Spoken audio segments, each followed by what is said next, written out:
গল্পদুরো চ্যানেলে আপনাদের সাথে আছি আমি রাজ।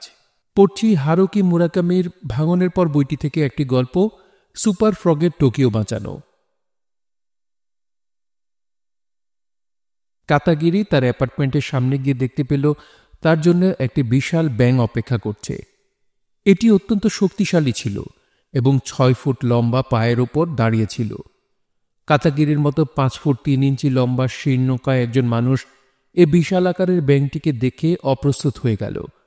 ব্যাঙটি দৃঢ়কণ্ঠে বলল, আমাকে ফ্রগ বলে ডাকতে পারো।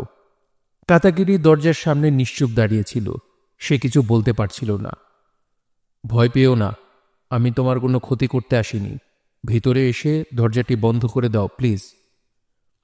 কাতাগিরির ডান হাতে ছিল একটি ব্রিফকেস, শাকসবজির ব্যাগ, আর এক কৌটা স্যামন মাছ ধরা ছিল তার বাম হাতে। কাতাগিরি নড়াচড়া করতে সাহস করল না। প্লিজ মিস্টার কাতাগিরি, দ্রুত দরজাটি আটকে দাও এবং তোমার জুতা খুলে ফেলো। কাতাগিরি নিজের নাম শুনে একটু স্থির হল। তাকে যেভাবে বলা হলো সেভাবে দরজাটি আটকে শাকসবজির ব্যাগটি কাঠের মেঝেতে রেখে ব্রিফকেসটি এক হাতের নিচে রেখে জুতোর ফিতা খুলে নিল। ফ্রগ তাকে রান্নাঘরের টেবিলে বসার জন্য ইশারা করল। কাতাগিরি তাই করল।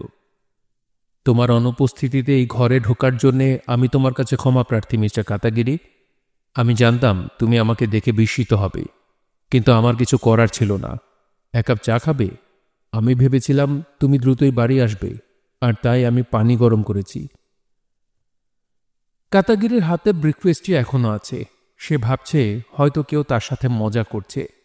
কেউ হয়তো এই বিশালাকার ব্যাঙের পোশাক পরে তার সাথে মজা করছে। কিন্তু সে বুঝতে পারছিল যেভাবে ফ্রগ চায়ের পাত্রে গরম পানি ঢালছিল সেটি একটি প্রকৃত ব্যাঙেরই অঙ্গভঙ্গি। ফ্রগ কাতাগিরির সামনে 1 কাপ গ্রিন টি দিল এবং নিজের জন্য আরেক কাপ তৈরি করল। নিজের কাপে চুমুক দিতে দিতে ফ্রগ জিজ্ঞাসা করল, তুমি কি স্বাভাবিক হতে পেরেছ? কিন্তু এখনো কাতাগিরি স্বাভাবিক হতে পারছে না। আমি জানি আমাকে তোমার সাথে দেখা করার আগে তোমার অ্যাপয়েন্টমেন্ট নেওয়া উচিত ছিল মিস্টার কাতাগিরি। আমি এই বিষয়ে বিশেষভাবে অবগত। যে কেউই তার নিজের বাড়িতে একটি বিশাল আকৃতির ব্যাঙ দেখলে চমকে ওঠাই স্বাভাবিক, কিন্তু একটি বিশেষ কাজে আমাকে এখানে নিয়ে এসেছে। দয়া করে আমাকে ক্ষমা করো। জরুরি কাজ? অবশেষে কাতাগিরি কিছু একটা বলতে পারল। ফ্রগ উত্তর দিল, হ্যাঁ অবশ্যই। তা না হলে আমি কেন একজনের বাসায় ঢুকে পড়ব? এ ধরনের অশোভন আচরণ আমার স্বভাবগত নয়। এই জরুরি কাজটার সঙ্গে কি আমার কোনো সম্পর্ক আছে? ফ্রগ মাথা নাড়তে নাড়তে বলল, হ্যাঁ আবার না, না আবার হ্যাঁ। কাতাগিরি ভাবল যে তার এখন স্বাভাবিক হওয়া উচিত। আমি যদি ধূমপান করি তুমি কিছু মনে করবে? ফ্রগ হাসি মুখে উত্তর দিল, একদমই না, একদমই না। এটা তোমার বাসা, তোমার অনুমতি নেওয়ার প্রয়োজন নেই। যত খুশি ধূমপান করো আর মদ পান করো। আমি নিজে ধূমপাই নই, কিন্তু অন্য কারো বাড়িতে এসে আমি তার ধূমপানের প্রতি বিরক্তি প্রকাশ করতে পারি না। কাতাগিরি তার কোটের পকেট থেকে একটি সিগারেটের প্যাকেট বের করে দিয়াশলাইয়ের কাঠি জ্বালায়। সে খেয়াল করল যে তার হাত কাঁপছে। তার বিপরীত পাশে বসে ফ্রগ কাতাগিরির প্রত্যেকটি অঙ্গভঙ্গি খেয়াল করছে। কাতাগিরি সাহস করে জিজ্ঞাসা করল, তুমি কোনো গ্যাংয়ের সাথে যুক্ত নও তো? হা হা হা, তুমি ভালোই মজা করতে পারো কাতাগিরি। এটা ঠিক যে দক্ষ শ্রমিকের অভাব আছে, তাই বলে একটি গ্যাং তাদের বাজে কাজের জন্য ব্যাংকে ভাড়া করবে? এতে তো তারা হাসির পাত্রে পরিণত হবে। তুমি যদি এখানে কোনো কিছু নিয়ে দর কষাকষি করতে এসে থাকো, তবে আমি বলবো তুমি তোমার সময় নষ্ট করছো। আমার এ ধরনের সিদ্ধান্ত নেওয়ার কোনো ক্ষমতা নেই। শুধু আমার তত্ত্বাবধায়করাই তা করতে পারেন। আমি শুধু তাদের আদেশ পালন করি। আমি তোমার জন্য কিছুই করতে পারবো না। ফ্রগ তার একটি আঙুল উঠিয়ে বলল, ক্ষমা করো মিস্টার কাতাগিরি, আমি এ ধরনের কোনো ছোট কাজে আসিনি। আমি এটার ব্যাপারে সম্পূর্ণ অবগত আছি যে তুমি টোকিও সিকিউরিটিজ ট্রাস্ট ব্যাংকের শিনজুকু শাখার ঋণদান বিভাগের সহকারী প্রধান হিসেবে কাজ করছো, কিন্তু আমার এই ভ্রমণের সাথে তোমার ঋণ শোধ করার কোনো সম্পর্ক নেই। আমি টোকিওকে ধ্বংসের হাত থেকে বাঁচাতে এসেছি, আমি এটাই বলছি। কী ধরনের ধ্বংস? ফ্রগ গম্ভীর গলায় উত্তর দিল, ভূমিকম্প। কাতাগিরি বুক খোলা রেখে ফ্রগের দিকে তাকিয়ে থাকল। এভাবে একে অপরের দিকে কিছু সময় তাকিয়ে থাকল। এরপর ফ্রগ মুখ খুলল, অনেক বড় একটি ভূমিকম্প। এই ভূমিকম্প টোকিওতে 18 ফেব্রুয়ারি সকাল 8:30 আঘাত হানবে। আর মাত্র 3 দিন পর গত মাসে কোবেতে যে ভূমিকম্প আঘাত এনেছে তার চেয়ে অনেক শক্তিশালী। এ ধরনের ভূমিকম্পে মৃতের সংখ্যা হয়তো 1.5 লাখ ছাড়িয়ে যাবে, যে সংখ্যা হয়তো কমিউটারের লাইনচ্যুতি, সড়ক দুর্ঘটনা, এলিভেটেড এক্সপ্রেসওয়ের পতন, সাবওয়ের ভেঙে পড়া এবং ট্যাঙ্কার ট্রাকের মৃতের সংখ্যার চেয়ে বেশি। বড় বড় দালানগুলো পাথরের স্তূপে পরিণত হবে। এতে বসবাসকারী মানুষেরা মৃত্যুর মুখে ঢলে পড়বে। সবদিকে আগুন আর ধ্বংস, সড়ক ব্যবস্থা হবে বিপর্যস্ত, অ্যাম্বুলেন্স আর দমকলের গাড়িগুলো অকেজো হয়ে পড়বে। মানুষজন যন্ত্রণায় কাতরাবে আর মারা যাবে। 1,50,000 লোক একদম নিশ্চিহ্ন। মানুষজন বুঝতে বাধ্য হবে শহর ধারণাটির কি পরিস্থিতি। ফ্রগ মাথা ঝোঁকাতে ঝোঁকাতে গম্ভীর গলায় বলল, উপকেন্দ্রটি শিনজুকু অফিস দ্বারা বন্ধ ঘোষণা করা হবে। শিনজুকু ওয়ার্ড অফিস দ্বারা বন্ধ হবে? সঠিকভাবে বলতে গেলে এই উপকেন্দ্রটি টোকিও সিকিউরিটি ট্রাস্ট ব্যাংকের শিনজুকু শাখার নিয়ন্ত্রণে নিয়ে আসা হবে। খানিকটা নীরবতা চলল। তারপর কাদাগিরি বলল, আর তুমি এই ভূমিকম্প থামাতে এসেছ? ফ্রগ মাথা নাড়িয়ে উত্তর দিল, ঠিক তাই, আমি এটাই করতে চাই। তুমি এবং আমি এই টোকিও সিকিউরিটি ট্রাস্ট ব্যাংকের শিনজুকু শাখার মাটির নিচে পোকামাকড়দের সাথে যুদ্ধ করতে যাব। ট্রাস্ট ব্যাংকের ঋণদান বিভাগের সদস্য হিসেবে কাতাগিরি অনেক সংগ্রামের মধ্য দিয়ে গিয়েছে। সে বিশ্ববিদ্যালয় জীবন শেষ করে ব্যাংকের কর্মকর্তা হিসেবে যোগদান করার পর থেকে 16 বছর যাবৎ বিভিন্ন চড়াই উতরাইয়ের মধ্য দিয়ে তার জীবন পার করেছে। সে ছিল এক বাক্যে একজন কালেকশন অফিসার, যে পদটি তার জন্য সামান্যই সুনাম বয়ে এনেছে। তার বিভাগের সব লোক ঋণ নিতে ইচ্ছুক ছিল, বিশেষ করে বাবলের সময়ে। তাদের সে সময় এতই অর্থ সম্পদ ছিল, জমি অথবা মজুতকৃত টাকা যাই হোক, তারা যে পরিমাণ ঋণ চায় সেটি অনুমতি দেবার জন্য ঋণ কর্মকর্তাদেরকে রাজি করাতে যথেষ্ট ছিল। ঋণের পরিমাণ যত বেশি হতো, কোম্পানিতে তাদের সুনামও তত বেশি হতো। কিছু কিছু লোন কখনোই ব্যাংকে ফেরত দেওয়া হতো না। কাতাগিরির দায়িত্ব ছিল সেগুলোকে দেখভাল করা। আর যখন বাবলের সময় আসতো তখন কাজের চাপ বেড়ে যেত। কিন্তু একসময় প্রথমে সম্পদের দাম কমে গেল, তারপর জমির দাম, অবশেষে টাকা বিভাগের গুরুত্ব কমে গেল। তার বস তাকে নির্দেশ দিলেন, যাও এবং তাদের কাছে যা পাও নিংড়ে নিয়ে আসো। শিনজুকুর পার্শ্ববর্তী এলাকা কাবুকিচো একটি সন্ত্রাসের আখড়া ছিল। সেখানে পুরনো যুগের গ্যাংস্টার, কোরিয়ান ডাকু, চীনা মাফিয়া, অস্ত্র মাদকের ছড়াছড়ি ছিল। টাকা পয়সা একটি সন্ত্রাসী গ্রুপ থেকে অন্য সন্ত্রাসী গ্রুপে লেনদেন হতো। সবসময় মানুষ ধোঁয়ার মতো গুম হয়ে যেত। একবার কাবুচিকোতে ঋণের টাকা উদ্ধার করতে গিয়ে কাতাগিরি একদল ডাকু দ্বারা আক্রান্ত হল, যারা তাকে মেরে ফেলার হুমকি দিল। কিন্তু সে কখনোই ভয় পায়নি। ব্যাংকের একজন কর্মকর্তাকে মেরে ফেলে তাদের কী বা লাভ হতো? তারা তাকে ছুরিকাঘাত করতে পারত, পেটাতে পারত। সে এই চাকরির জন্য সবচাইতে উপযুক্ত ছিল। স্ত্রী নেই, সন্তান নেই, বাবা মা মৃত, ভাই বোনদের কলেজে থাকতেই বিয়ে হয়ে গেছে। তাহলে তাকে মেরে ফেললে কি ক্ষতি হতো? এটা কাতাগিরি ছাড়া আর কারো মাঝে পরিবর্তন আনত না। কাতাগিরিকে শান্ত নির্ভার দেখে উল্টো সন্ত্রাসীরাই উদ্বিগ্ন হয়ে পড়েছিল। সে ক্রমেই অন্ধকার জগতের সন্ত্রাসীদের মাঝে সুনাম অর্জন করল। দৃঢ়চিত্তের কাতাগিরি এখন কিংকর্তব্য বিমূঢ় হয়ে আছে। এই ব্যাংকটি কি আজব কথা বলছে? ওয়াম। সে কিছুটা ইতস্তত হয়ে জিজ্ঞেস করল, ওয়াম কে? ওয়াম পাতালে বাস করে। সে এক বিশালাকার পোকা। সে যখন রেগে যায় তখনই শক্তিশালী ভূমিকম্প তৈরি করে। আর এখন সে প্রচণ্ড রাগান্বিত। সে কি নিয়ে এত রাগান্বিত? ফ্রগ বলল, আমি জানি না। ওয়াম তার কুবুদ্ধি দিয়ে কি চিন্তা করে তা কেউ জানে না। খুব কম লোকই তাকে দেখেছে। সে সাধারণত ঘুমিয়েই থাকে, আর সে ঘুমোতেই পছন্দ করে। পাতালে উষ্ণ আবহাওয়া ও অন্ধকারে সে বছরের পর বছর, যুগের পর যুগ ঘুমিয়ে কাটিয়ে দেয়। তার চোখগুলো পরিশ্রান্ত দেখায়। ঘুমোতে ঘুমোতে তার মস্তিষ্ক জেলিতে পরিণত হয়েছে। তুমি যদি আমায় জিজ্ঞেস করো তাহলে বলতে হয় সে আসলে কিছুই চিন্তা করছে না। সে শুধু পাতালে শুয়ে তার সামনে আসা প্রতিবন্ধকতাগুলোকে শরীরের ভেতর জমিয়ে রাখে। এরপর কিছু রাসায়নিক পদ্ধতির মাধ্যমে সেগুলোকে রাগে পরিণত করে। কেন এমনটি হয় আমার ধারণা নেই।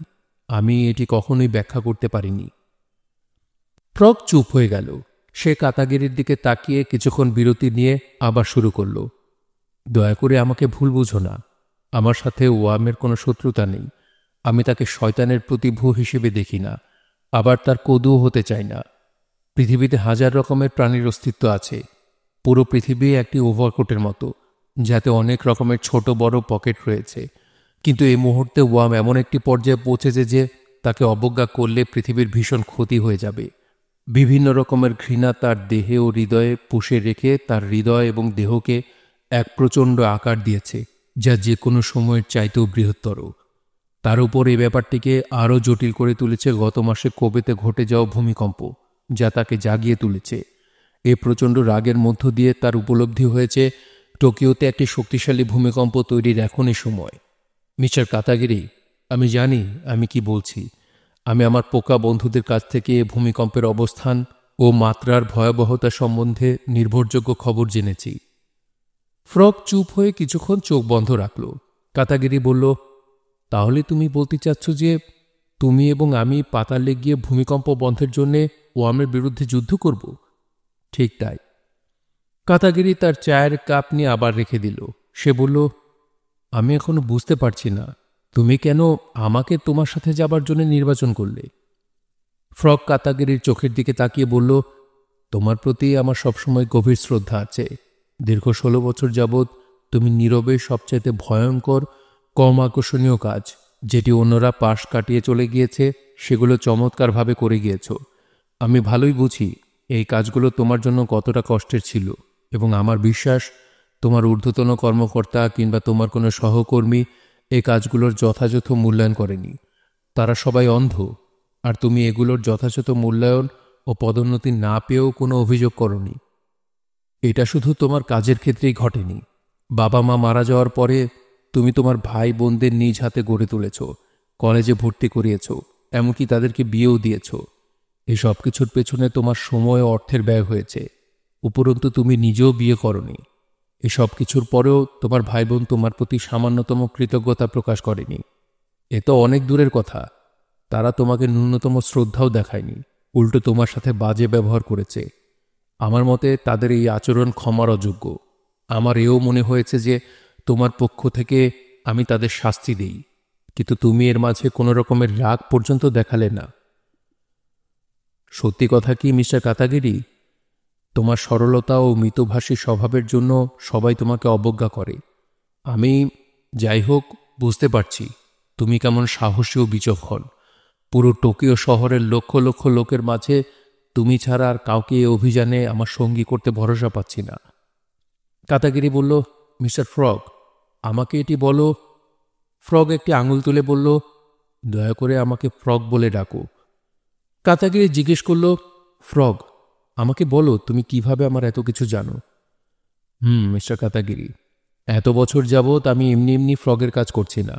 আমি জীবনের গুরুত্বপূর্ণ বিষয়গুলোর উপর বিশেষ নজর রাখি। কাতাগিরি বলল, কিন্তু এরপরও ফ্রগ, আমি বিশেষ শক্তিশালী নই, আর এটিও জানি না পাতালে কি চলছে। আমি পেশিবহুল নই যে আমি এ দিয়ে ওয়ামের সাথে যুদ্ধ করব। আমি নিশ্চিত যে তুমি আমার চেয়ে শক্তিশালী কাউকে পাবে, যে কারাতে জানে, অথবা একজন আত্মরক্ষাকারী কমান্ডো। ফ্রগ তার গোল গোল চোখগুলো ঘুরিয়ে বলল, মিস্টার কাতাগিরি, সত্যি কথা বলতে গেলে আমি সব যুদ্ধ করব, কিন্তু আমি এটি একা করতে পারবো না। মূল ব্যাপারটি হলো তোমার সাহস এবং বিচক্ষণতা আমার প্রয়োজন। তোমাকে আমার এই জন্য প্রয়োজন যে তুমি আমাকে পেছনে দাঁড়িয়ে উৎসাহ দেবে আর বলবে, ফ্রগ তুমি দারুণ করছো, এগিয়ে যাও, তুমিই জিতবে, তুমি ভালোই লড়ছো। ফ্রগ তার হাতগুলো দুপাশে ছড়িয়ে দিল, এরপর হাঁটুতে নিজের হাত দিয়ে জোরে শব্দ করল। মিস্টার কাতাগিরি, সত্য বলতে গেলে ওয়ামের সাথে অন্ধকারে যুদ্ধ করার চিন্তা মাথায় আসলে আমার নিজেরও ভালো লাগে। কত বছর যাবৎ আমি একজন শান্তিবাদী হিসেবে বসবাস করছি, যে কিনা কলা ও সংস্কৃতিকে ভালোবাসে। যুদ্ধবিগ্রহ আমি পছন্দ করি না। আমাকে বাধ্য হয়ে যুদ্ধ করতে হয়, আর এই নির্দিষ্ট যুদ্ধটি একটি ভয়ঙ্কর যুদ্ধ হতে যাচ্ছে। এতে আমার মৃত্যু হতে পারে। আমি হয়তো এই যুদ্ধে এক বা একাধিক অঙ্গ হারাতে পারি, কিন্তু আমি এ থেকে পিছু হটতে পারি না। যেমনটি নিৎসে বলেছিলেন, ভয় না থাকাটাই সবচেয়ে বড় জ্ঞান। আমি চাই মিস্টার কাতাগিরি, একজন প্রকৃত বন্ধুর মতো তুমি তোমার সাহস আমার সাথে ভাগাভাগি করে নেবে। তুমি কি বুঝতে পারছো আমি কি বোঝাতে চাচ্ছি? এসবের কিছুই কাতাগিরি বুঝতে পারছিল না, কিন্তু যতই আজগুবি শোনাক সে ফ্রগের কথা বিশ্বাস করছিল। ফ্রগের বাচনভঙ্গির মধ্যে এক ধরনের সততা আছে যা কাতাগিরিকে আকৃষ্ট করেছিল। সিকিউরিটি ট্রাস্ট ব্যাংকের সবচাইতে কঠিন বিভাগের কাজ করার ফলে কাতাগিরি এ ধরনের চিন্তা করার ক্ষমতা রাখে। এটা তার অনন্য বৈশিষ্ট্য। আমি জানি এটা তোমার জন্য খুব কঠিন। হঠাৎ একটি বিশালাকার ব্যাংক তোমার বাড়িতে এসে এত সব আজগুবি কথা বিশ্বাস করতে বলছে, কিন্তু তোমার অভিব্যক্তি এখনও স্বাভাবিক। তোমাকে আমার অস্তিত্বের একটা প্রমাণ দিতে চাই। আমাকে বলো মিস্টার কাতাগিরি, কিছুদিন আগে বিগ বিয়ার ট্রেডিংয়ের কাছ থেকে ঋণের টাকা উদ্ধার করতে বেশ বেগ পেতে হয়েছিল তোমায়, তাই না? কাতাগিরি উত্তর দিল, হ্যাঁ সত্যি। তাদের মাঝে কিছু চাঁদাবাজ আছে যাদের সাথে ডাকুদের যোগাযোগ ছিল। তারা সবাই চাচ্ছিল যে এই কোম্পানিটি দেউলিয়া হয়ে এর ধার থেকে মুক্তি পাক।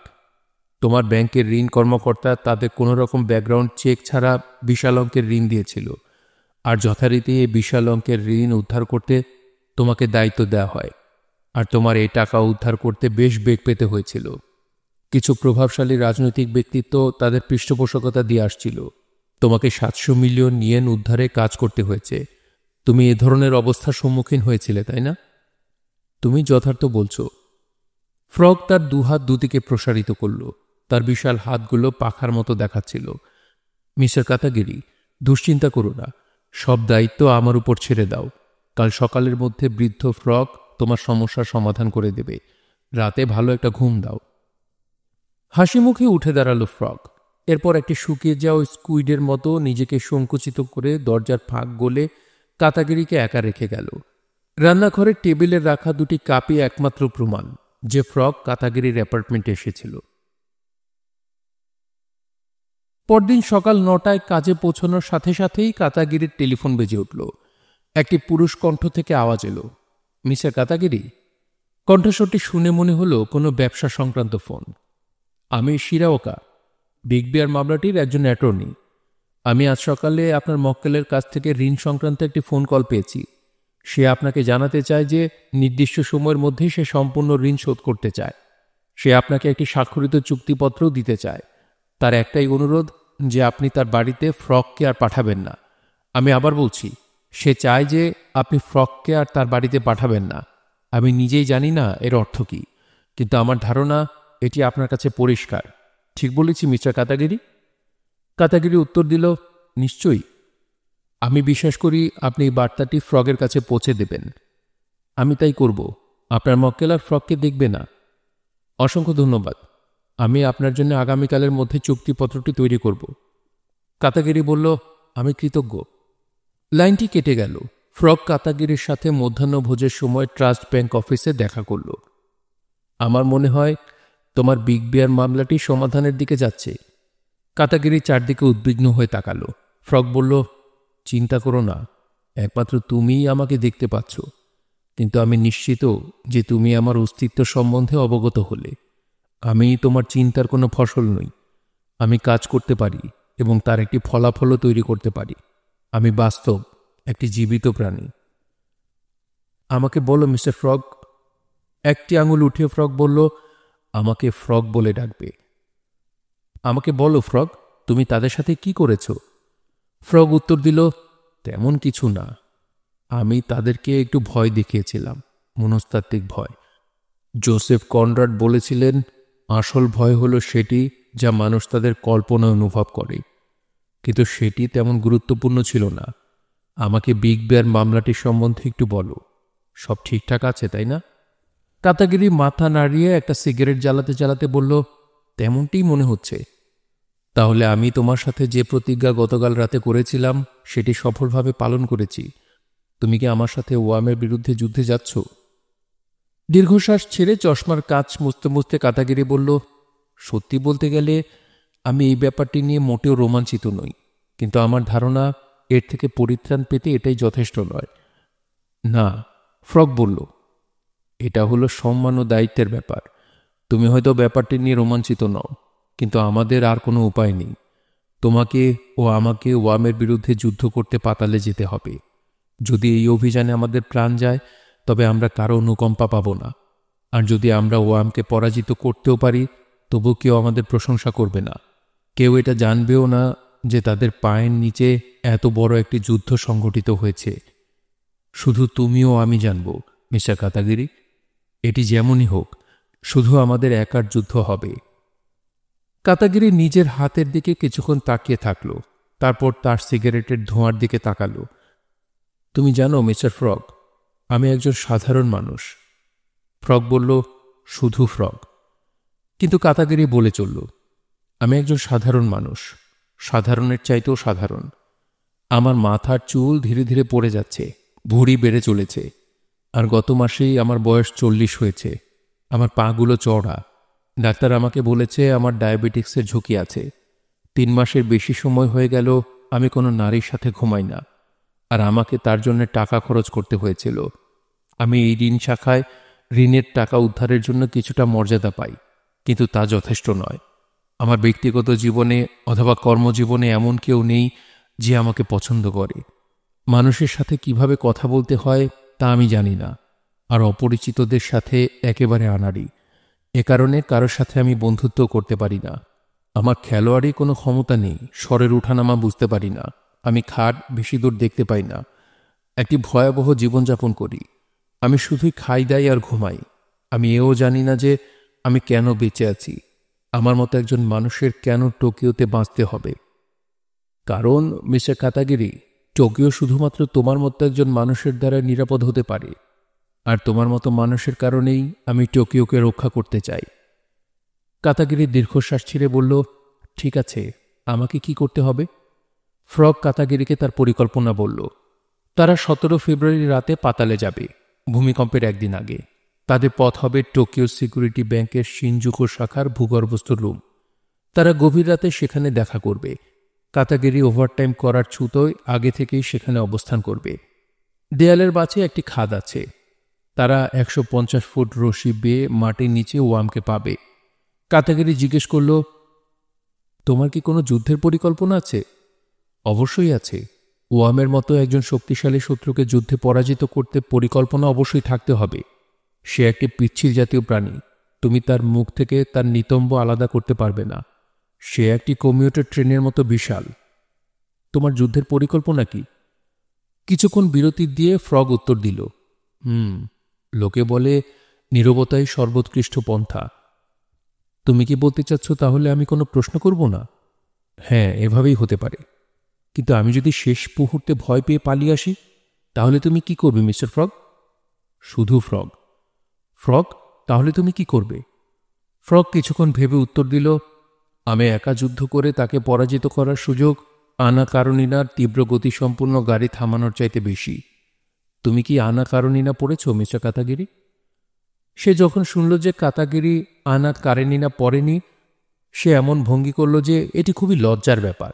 আসলে ফ্রগ আনা কারেনিনার খুব ভক্ত। মিস্টার কাতাগিরি, এর পরেও মনে হয় তুমি আমাকে যুদ্ধক্ষেত্রে একা ফেলে আসবে না। আমি নিশ্চিত এটি একটি সাহসের প্রশ্ন যা আমার নেই। হা হা হা হা। ফ্রগ অট্ট হাসি দিল। ফ্রগের শুধু সাহসেরই অভাব নয়, তার দাঁতও নেই। যাই হোক, অস্বাভাবিক কিছু ঘটতে চলেছে। কাতাগিরিকে 17 ফেব্রুয়ারি সন্ধ্যার সময় গুলি করা হলো। সে তার দিনের কাজ শেষ করে ট্রাস্ট ব্যাংকের শিনজুকুর শাখায় যাওয়ার পথে একজন তরুণ, যে কিনা চামড়ার জ্যাকেট পরা ছিল, আচমকা তার সামনে এসে পড়ল। তরুণের চেহারায় কোনো অভিব্যক্তি ছিল না, আর তার হাতে ছোট একটি কালো বন্দুক ছিল। বন্দুকটি এত ছোট আর এত কালো ছিল যে তা দেখে আসল বন্দুক মনে হলো না। বন্দুকটি তার দিকে তাক করে তরুণটি ট্রিগার চাপছিল। কাতাগিরি সেদিকে খেয়াল না করে বন্দুকের দিকে তাকিয়েছিল। এটা আকস্মিক, অতি দ্রুত ঘটে গেল। সে কিছুই বুঝে উঠতে পারল না, কিন্তু বন্দুক ঠিকই চলল। আচমকা কাতাগিরি তার ডান কাঁধে প্রচণ্ড জোরে হাতুড়ির আঘাতের মতো অনুভব করতে লাগল। সে কোনো ব্যথা অনুভব করল না, কিন্তু সে রাস্তার ধারে পড়ে গেল। তার হাতে ধরে থাকা ব্রিফকেসটি উল্টো দিকে ছুটে গিয়ে পড়ল। তরুণটি আবারও তার দিকে বন্দুক তাক করে দ্বিতীয়বার গুলি চালাল। একটি ছোট রেস্তোরাঁর সাইনবোর্ড উড়ে গেল। সে লোকজনের চিৎকার শুনতে পেল। তার চোখের চশমাটি উড়ে যাওয়াতে সে ঝাপসা দেখতে শুরু করল। সে একেবারেই বুঝতে পারেনি যে তরুণটি পিস্তল তাক করে আবারও এগিয়ে আসছিল। কাতাগেরি ভাবল যে সে মৃত্যুবরণ করতে যাচ্ছে। ফ্রগ তাকে বলেছিল মানুষ কল্পনায় যে ভয় অনুভব করে সেটি প্রকৃত ভয়। কাতাগেরি তার কল্পনার জগৎ থেকে বেরিয়ে একটি নির্ভার নীরবতায় প্রবেশ করল। যখন সে জেগে উঠল তখন তাকে সে বিছানায় আবিষ্কার করল। এক চোখ খুলে চারদিকে ভালোভাবে অবলোকন করে তার দ্বিতীয় চোখ খুলল। সে প্রথমে যে জিনিসটি খেয়াল করল সেটি হচ্ছে তার বিছানার স্ট্যান্ডে ঝোলানো একটি ধাতব দণ্ড, যেখানে একটি পাত্র সংযুক্ত আছে। এ পাত্রটি থেকে তার মাথায় ফোঁটা ফোঁটা পানি পড়ছে। তার পাশে সাদা পোশাক পরিহিত একজন সেবিকা দাঁড়ানো ছিল।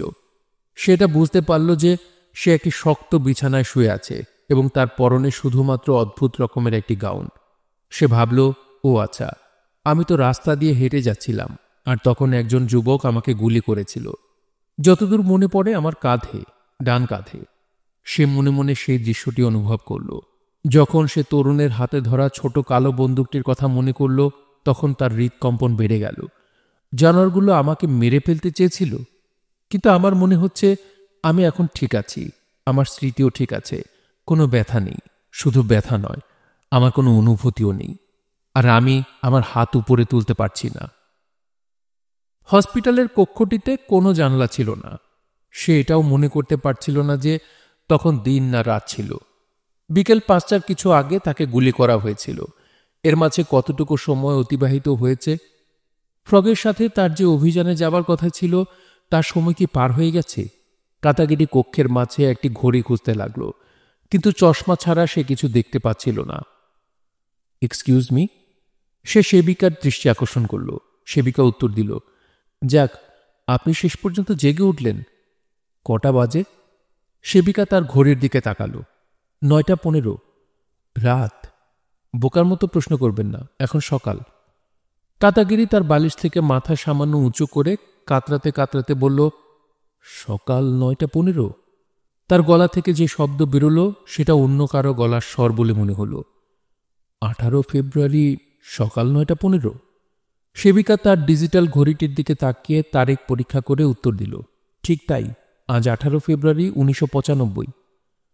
আজকে সকালবেলা টোকিওতে কি কোনো ভূমিকম্প হয়েছে? টোকিওতে? টোকিওতে। সেবিকা তার মাথা নেড়ে উত্তর দিল, আমার জানা মতে হয়নি। সে স্বস্তির নিঃশ্বাস ফেলল। যাই ঘটে থাকুক, ভূমিকম্পটিকে শেষ পর্যন্ত এড়ানো গেছে। আমার ব্যথার কি অবস্থা? সেবিকা জিজ্ঞেস করল, আপনার ব্যথা? কিসের ব্যথা? যেখানে আমাকে গুলি করা হয়েছে। গুলি? হ্যাঁ, ট্রাস্ট ব্যাংকের গেটের কাছে একজন তরুণ আমাকে গুলি করেছিল, মনে হয় ডান কাঁধে। সেবিকা একটি অদ্ভুত রকমের হাসি দিয়ে তার কাছে গেল। আমি দুঃখিত মিস্টার কাতাগিরি, আপনাকে গুলি করা হয়নি। আমাকে গুলি করা হয়নি? তুমি কি নিশ্চিত? আমি এ ব্যাপারে ততটুকুই নিশ্চিত যেভাবে নিশ্চিত যে টোকিওতে আজ সকালে কোনো ভূমিকম্প হয়নি। কাতাগিরি আশ্চর্য হল, তাহলে আমি এখানে কেন? আপনাকে রাস্তায় অচেতন অবস্থায় পড়ে থাকতে দেখে একজন এখানে নিয়ে আসে, আর জায়গাটি হলো কাবুকিচু এলাকার শিনজুকু। আপনার বাহ্যিক কোনো আঘাত নেই, শুধু শরীর ঠান্ডা ছিল, আর আমরা এখনও কারণটা জানতে পারিনি। শীঘ্রই ডাক্তার আসবেন, সবচেয়ে ভালো হয় আপনি তার সাথে বিস্তারিত কথা বললে। রাস্তায় পড়েছিলাম? কাতাগিরি এটা নিশ্চিত ছিল যে সে তার দিকে তাক করা বন্দুক দেখেছিল।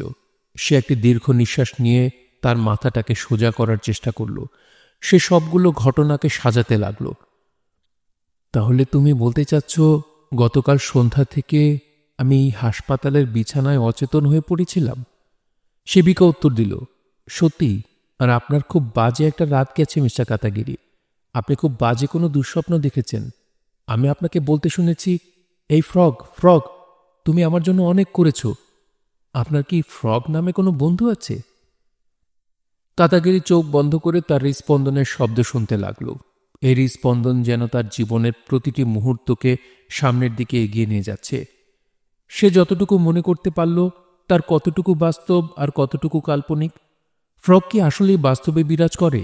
সে কি ওয়ামের সাথে ভূমিকম্প থামানোর জন্য যুদ্ধ করেছিল, নাকি সবকিছু তার লম্বা একটি স্বপ্নের অংশবিশেষ? সত্যতা কি এ সম্পর্কে কাতাগিরির কোনো ধারণা ছিল না। সেই রাতে হাসপাতালে ফ্রগ এসেছিল। কাতাগিরি ঘুম থেকে জেগে মৃদু আলোতে তাকে দেখল। সে একটি স্টিল ফোল্ডিং চেয়ারে বসেছিল। তার পেছনের অংশ ছিল দেওয়ালের দিকে। ফ্রগের বেরিয়ে আসা বিশাল চোখের পাতা বন্ধ ছিল। কাতাগিরি বলে উঠল, ফ্রগ। ফ্রগ ধীরে ধীরে নিজের চোখ খুলল। তার বিশাল পেট নিঃশ্বাসের সাথে উঠানামা করছিল। কাতাগিরি বলল, সেদিন রাতে তোমার সাথে আমার বয়লার রুমে দেখা হওয়ার কথা ছিল। আমি কথা দিয়েছিলাম, কিন্তু সন্ধ্যায় আমি অপ্রত্যাশিত একটি দুর্ঘটনায় পড়েছিলাম, আর তারা আমাকে এখানে নিয়ে আসে। ফ্রগ মাথা সামান্য বাঁকালো। আমি জানি, ঠিক আছে, চিন্তা করো না। তুমি সেই যুদ্ধে আমাকে অনেক সহযোগিতা করেছিলে। আমি? হ্যাঁ, তুমি। তুমি তোমার স্বপ্নে বিস্ময়কর কাজ করেছ, আর আমি এর মাধ্যমে ওয়ামকে শেষ করতে পেরেছি। আমার বিজয়ের জন্য তোমাকে ধন্যবাদ জানানো উচিত। কাতাগিরি বলল, আমি বুঝতে পারছি না। পুরো সময়টা জুড়ে আমি অচেতন ছিলাম। আমার মাথায় ফোঁটা ফোঁটা পানি দেওয়া হচ্ছে। আমি স্বপ্নে কিছু করেছিলাম বলে মনে পড়ছে না। ঠিক আছে মিস্টার কাতাগিরি, এটা ভালো যে তুমি কিছু মনে করতে পারছো না। এই ভয়ঙ্কর যুদ্ধটি কল্পনার মধ্যে ঘটেছে। এটাই তোমার যুদ্ধক্ষেত্র। এই জায়গাতেই আমরা হার জিত উপলব্ধি করি। আমরা প্রত্যেকেই ক্ষণস্থায়ী, সবাইকে পরাজিত হতে হবে। কিন্তু আর্নেস্ট হেমিংওয়ে বলেছেন, আমাদের জীবনের সার্থকতা বিচার করা হয় আমাদের জয়ের মাধ্যমে নয়, বরং পরাজয়ের মাধ্যমে। তুমিও আমি, মিস্টার কাতাগিরি, আমরা একসাথে টোকিও শহরকে ধ্বংসের হাত থেকে বাঁচাতে সক্ষম হয়েছি, আর 1.5 লক্ষ মানুষকে মৃত্যুর হাত থেকে রক্ষা করতে পেরেছি। কেউ এটি উপলব্ধি করতে পারেনি, কিন্তু আমরা এই কাজটি করতে পেরেছি। তুমি কিভাবে ওয়ামকে পরাজিত করেছ, আর আমি কি করেছি? আমরা আমাদের সর্বশক্তি দিয়ে চেষ্টা করেছি। আমরা... ফ্রগ মুখ বন্ধ করে একবার শ্বাস নিয়ে নিল। আমরা আমাদের কাছে থাকা সব অস্ত্র ব্যবহার করেছি। আমরা আমাদের সব সাহসকে কাজে লাগিয়েছি। অন্ধকার ছিল আমাদের শত্রুর সহযোগী। তুমি তোমার সর্বশক্তি দিয়ে সেই অন্ধকারকে আলোতে পরিণত করেছিলে। ওয়াম তোমাকে অন্ধকারের মাঝে ভয় দেখানোর চেষ্টা করেছিল, কিন্তু তুমি ঠাঁই দাঁড়িয়েছিলে। অন্ধকার এবং আলোর মাঝে একটি ভয়ঙ্কর যুদ্ধ হয়েছে। আমি দানবীয় ওয়ামের সাথে আলোর মাঝে ধস্তাধস্তি করেছি। সে আমার চারপাশে কুণ্ডলি পাকিয়েছিল, আর আমাকে তার লালা দিয়ে ভিজিয়েছিল। আমি তাকে খণ্ড খণ্ড টুকরোয় পরিণত করেছিলাম, কিন্তু এরপরও সে মরছিল না। সে নিজেকে ছোট ছোট ভাগে বিভক্ত করে নিল, আর তারপর... ফ্রগ কিছুক্ষণ চুপ থাকল, কিন্তু শীঘ্রই সে তার শেষ শক্তি দিয়ে কথা বলে যাচ্ছিল। থিওডোর দস্তয়েভস্কি তাদের কথা বলেছেন, যারা সৃষ্টিকর্তার দ্বারা পরিত্যক্ত হয়েছে। তিনি মানুষের এক অমূল্য গুণের কথা বলেছেন। মানুষ যে সৃষ্টিকর্তাকে আবিষ্কার করেছে, সেই সৃষ্টিকর্তার দ্বারাই পরিত্যক্ত হয়েছে। এটি দ্বান্দ্বিক। অন্ধকারে ওয়ামের বিরুদ্ধে যুদ্ধের সময় আমি দস্তয়েভস্কির লেখার কথা ভেবেছি। ফ্রগের কথা ক্রমেই জড়িয়ে যাচ্ছিল। মিস্টার কাতাগিরি, আমি একটু ঘুমিয়ে নিলে তুমি কিছু মনে করবে? আমি খুবই ক্লান্ত। কাতাগিরি বলল, অবশ্যই, একটি ভালো ঘুমের দরকার তোমার। ফ্রগ চোখ বন্ধ করতে করতে বলল, আমি শেষ পর্যন্ত ওয়ামকে পরাজিত করতে পারিনি, কিন্তু আমি ভূমিকম্প থামাতে সক্ষম হয়েছিলাম। আমি আমাদের এই যুদ্ধটাকে একটা নিরপেক্ষ অবস্থানে আনতে পেরেছিলাম। আমরা একে অপরকে আহত করতে পেরেছিলাম। কিন্তু সত্য বলতে গেলে মিস্টার কাতাগিরি... কি ফ্রগ? আমি আসলেই একটি নিখুঁত ফ্রগ, কিন্তু একই সময়ে আমি এমন এক পৃথিবীতে বাস করি যা সত্যিকার অর্থে আমার মতো নয়। কিন্তু আমি স্পষ্ট বুঝতে পারছি না। ফ্রগ বলল, আমিও বুঝতে পারছি না। এটি আমার এক অনুভূতি। তুমি খোলা চোখে যা দেখো তা বাস্তব নয়। আমি অন্যান্য জিনিসের মতো নিজেই আমার শত্রু। আমার ভেতরে আমিত্ব নেই। আমার মস্তিষ্ক ক্রমে অকার্যকর হয়ে পড়ছে, জড়িয়ে আসছে। কিন্তু আমি তোমাকে বোঝাতে চাচ্ছি মিস্টার কাতাগিরি, তুমি ক্লান্ত ফ্রগ, ঘুমাও, তোমার ভালো লাগবে। আমি ধীরে ধীরে মাটিতে ফিরে যাচ্ছি, আর আমি এখনো... ফ্রগ তার নিয়ন্ত্রণ হারিয়ে কোমায় চলে গেল। তার হাতগুলো প্রায় মাটি ছুঁয়েছিল, আর তার বিশাল আকৃতির মুখটি খোলা ছিল। কাতাগিরি ফ্রগের পুরো শরীরে চোখ বুলিয়ে অনেকগুলো ক্ষত দেখতে পেল। পুরো চামড়াতে বিবর্ণ দাগ ছিল। তার মাথায় বড় একটি ক্ষত দেখা গেল, যেখান থেকে মাংস উঠে এসেছে। কাতাগিরি ঘুমিয়ে পড়া ফ্রগের দিকে এক দৃষ্টিতে তাকিয়ে থাকল। এই হাসপাতাল থেকে ছাড়া পেয়ে আমি আরাকানিনা ও হোয়াইট নাইট স্কিনে দুটোই পরব। এরপর আমি ফ্রগের সাথে সাহিত্য নিয়ে অনেকক্ষণ আলাপ করব। অনেকক্ষণ ধরে ফ্রগের খিঁচুনি হচ্ছে। কাতাগিরি প্রথমে ভেবেছিল যে এগুলো তার ঘুমের মাঝে নিয়ন্ত্রণহীন নড়াচড়া, কিন্তু পরক্ষণেই সে তার ভুল বুঝতে পারল। যেভাবে ফ্রগের শরীর নড়ছিল তা স্বাভাবিক ছিল না। মনে হচ্ছিল কেউ একটি বড় পুতুলকে পেছন থেকে ধাক্কা দিচ্ছিল। কাতাগিরি চুপচাপ দেখছিল। একবার সে ফ্রগের কাছে ছুটে যেতে চাইল, কিন্তু তার নিজের শারীরিক অবস্থা তাকে বাধা দিল। পরক্ষণেই ডান চোখ ফুলে উঠল। একই রকম বড় বড় ফোসকা তার কাঁধ ও পুরো শরীরে দেখা গেল। কাতাগিরি কল্পনাও করতে পারল না ফ্রগের সাথে কি ঘটছিল। সে শ্বাসরুদ্ধকর অবস্থায় পুরো ব্যাপারটি দেখে গেল। তারপর হঠাৎ একটি ফোসকা শব্দ করে বিস্ফোরিত হল। চামড়া উঠে গিয়ে আঠালো পুঁজ বেরিয়ে আসলো। পুরো কক্ষে অদ্ভুত গন্ধ ছড়িয়ে পড়েছিল।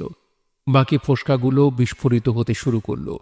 একের পর এক 20-30টি ফোসকা চামড়া ভেদ করে দেয়ালে তরল পদার্থ ছিটিয়ে বিস্ফোরিত হল। অসহ্য গন্ধে হাসপাতালের পুরো কক্ষটি ভরে গেল। ফ্রগের শরীরের যে জায়গাগুলো থেকে ফোসকা বিস্ফোরিত হয়েছে সেই জায়গায় বড় বড় কালো গর্ত হয়ে আছে। সে গর্তগুলো থেকে বিভিন্ন আকার ও আকৃতির ছোট ছোট কেঁচোর মতো প্রাণী বেরিয়ে আসছিল। এরপর বেরিয়ে আসছিল ছোট ছোট প্রাণী, যাদের পায়ের শব্দে পুরো কক্ষটিতে শব্দ হচ্ছিল। এসব জিনিসের একটি ধারাবাহিক প্রবাহ ফ্রগের দেহ থেকে বেরিয়ে আসছিল। ফ্রগের দেহ অথবা যে জিনিসটিকে ফ্রগের দেহ বলে মনে হচ্ছে তার পুরো জায়গাটিতে এসব প্রাণীর অস্তিত্ব দেখা গেল। তার বড় বড় চোখ দুটি কোটর থেকে বেরিয়ে মাটিতে পড়ে গেল। আর এই চোখগুলোকে ছোট ছোট কালো পোকা তাদের শক্তিশালী চোয়াল দিয়ে কামড়ে ধরছিল। কেঁচো জাতীয় ছোট ছোট চিকন প্রাণীগুলো একে অন্যের ওপর দিয়ে দেয়াল বেয়ে ধীরে ধীরে ছাদের উপর উঠল। তারা ফ্লুরোসেন্ট লাইট ও স্মোক অ্যালার্মের সবটুকু অংশকে আচ্ছাদিত করে ফেলেছে। মেঝেটিও কেঁচো জাতীয় একটি প্রাণী ও পোকা দ্বারা আচ্ছাদিত। তারা ল্যাম্পের মধ্যে ঢুকে আলোর প্রবাহকে বিঘ্নিত করছিল। আর কয়েকটি কাতাগিরির বিছানাতেও উঠে আসলো। শত শত পোকা তার বিছানার চাদরের নিচ দিয়ে আসতে লাগলো। তারা তার পা বেয়ে 2 রানের মাঝে উঠে আসতে লাগলো। সবচেয়ে ছোট কেঁচোগুলো তার পায়ুপথ, নাক ও কানের ছিদ্র দিয়ে প্রবেশ করতে শুরু করলো। কিছু পোকা তার মুখের ভিতর দিয়েও ঢুকতে শুরু করে। প্রচণ্ড হতাশায় কাতাগিরি চিৎকার দিয়ে উঠল। কেউ একজন রুমে এসে লাইট জ্বালিয়ে রুম আলোকিত করল। সেবিকা বলে উঠল, মিস্টার কাতাগিরি। কাতাগিরি আলোতে চোখ খুলল। তার পুরো শরীর ঘেমে আছে, কোনো পোকামাকড় নেই। তারা কাতাগিরির মাঝে শুধু এক ভয়ঙ্কর অনুভূতি রেখে গেল। আরেকটি দুঃস্বপ্ন না? সেবিকা দ্রুত একটি ইঞ্জেকশন তৈরি করে সেটিকে কাতাগিরির হাতের নিচ দিয়ে প্রবেশ করালো। কাতাগিরি একটি লম্বা গভীর শ্বাস নিয়ে ছেড়ে দিল। তার হৃদস্পন্দন ভয়ঙ্করভাবে উঠানামা করছে। আপনি কি স্বপ্ন দেখছিলেন? কাতাগিরির স্বপ্ন বাস্তবতা আলাদা করতে পারছিল না। সে নিজে নিজেই বলতে থাকল, তুমি খালি চোখে যা দেখো তা সবকিছুই বাস্তব নয়। সেবিকা হাসতে হাসতে বলল, স্বপ্নের ব্যাপারে এটি খুবই সত্য। সে বিড়বিড় করে বলল, ফ্রগ। সেবিকা জিজ্ঞেস করল, ফ্রগের কিছু হয়েছে? সে টোকিও শহরকে একাই একটি শক্তিশালী ভূমিকম্পের হাত থেকে রক্ষা করেছে। সেবিকা ফিডিং বোতলটি ভরতে ভরতে বলল, চমৎকার। আমাদের এই টোকিও শহরে ভয়ঙ্কর আর কিছু ঘটার প্রয়োজন নেই। আমাদের এর মাঝেই অনেক অভিজ্ঞতা হয়েছে। কিন্তু এতে তার নিজের জীবন উৎসর্গ করতে হয়েছে। সে চলে গেছে। আমার ধারণা সে মাটিতে ফিরে গিয়েছে। সে আর এখানে কখনোই ফিরে আসবে না। সেবিকা হাসতে হাসতে তার কপাল থেকে তোয়ালে নিয়ে ঘাম মুছে দিতে থাকে। মিস্টার কাতাগিরি, আপনি ফ্রগের অনেক বড় ভক্ত ছিলেন, তাই না? অনেক বড়। কাতাগিরি বিড়বিড় করল, যে কারো থেকে বেশি। তারপর সে চোখ বন্ধ করে একটি স্বপ্নহীন তৃপ্তির ঘুমে নিমজ্জিত হল। শুনছিলেন হারুকি মুরাকামির ভাঙনের পর বইটি থেকে একটি গল্প, সুপার ফ্রগের টোকিও বাঁচানো। গল্পটি আপনাদের কাছে কেমন লাগলো তা অবশ্যই কমেন্ট করে আমাদেরকে জানাতে পারেন। ভালো লাগলে একটি লাইক করবেন, চাইলে শেয়ার করে অন্যকে শোনার সুযোগ করে দিতে পারেন। সবাই ভালো থাকবেন, সুস্থ থাকবেন এবং গল্প তুরুর সঙ্গেই থাকবেন। ধন্যবাদ।